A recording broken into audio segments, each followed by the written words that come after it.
The dust of ages clings to my robes, a testament to the countless miles I have traversed. My feet, hardened and calloused, have danced on the sacred banks of the Ganga, Yamuna, Godavari, and Narmada, seeking solace in their holy waters. I am a Sadhu, a wandering ascetic, a soul unbound by the chains of worldly desires. My journey began in a small Himalayan village nestled amidst verdant hills. The air was crisp, the silence broken only by the chirping of birds and the distant rumble of a glacier. Ancient temples whispered tales of gods and goddesses, and peace seeped into my being. I renounced the fleeting pleasures of the world and embarked on this solitary path. The leap into the unknown brought liberation, like shedding the weight of worldly expectations. Years of wandering through dense forests and meditating in caves taught me to survive on nature's generosity and human kindness. The Kumbh Mela is unlike anything else in the world.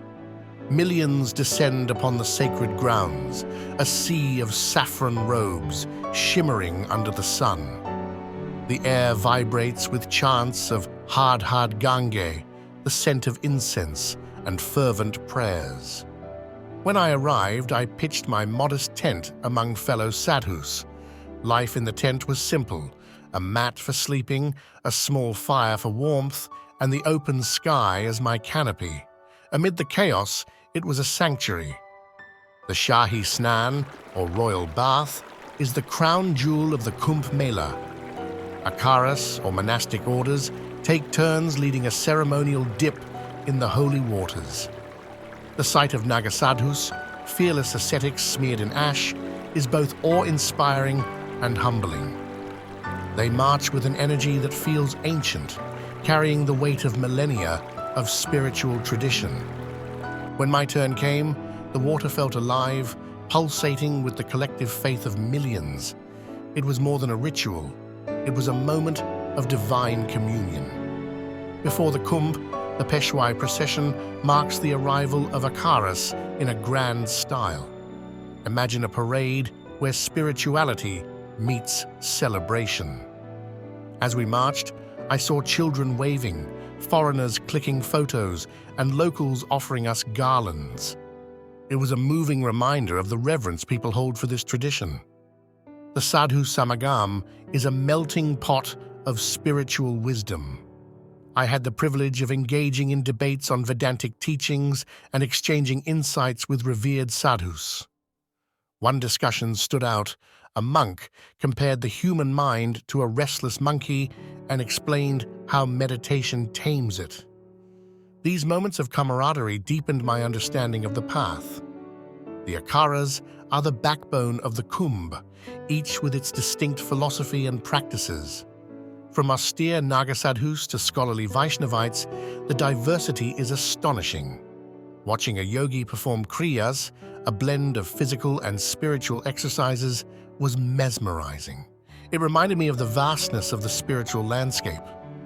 Bathing at the Sangam is the heart of the Kumbh Mela. They say a dip in these waters washes away sins and liberates the soul. As I submerged myself, I felt the icy water purify not just my body, but my spirit.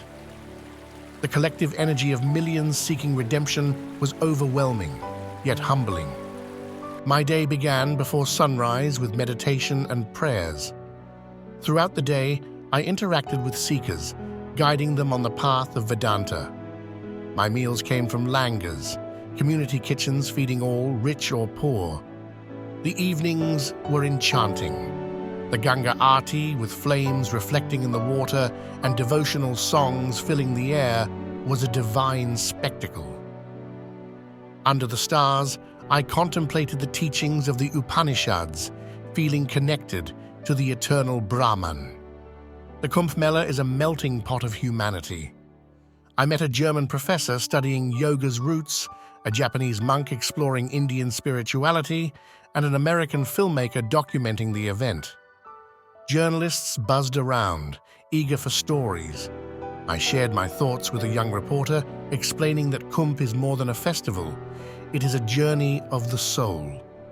The Mela's socio-economic, political, and cultural diversity is astounding. Wealthy patrons erected elaborate camps, while the poor came barefoot, carrying only faith. Political leaders sought blessings, and modern gadgets like drones captured the spectacle. Yet amidst this modernity, the essence of Kumbh, faith and surrender, remained untouched.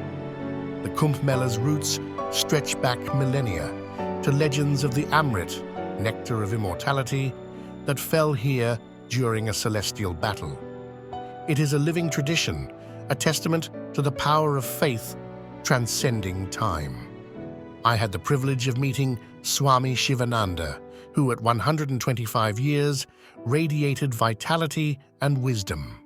Fellow sadhus and I shared stories and teachings, reaffirming our shared commitment to the spiritual path. As the Mela concluded, I prepared to return to my hermitage. The experience was a microcosm of life itself, chaotic yet divine, fleeting yet eternal. As I walked away, the chants of pilgrims lingered in my ears. The river flowed on, timeless and eternal, carrying with it the prayers of countless souls.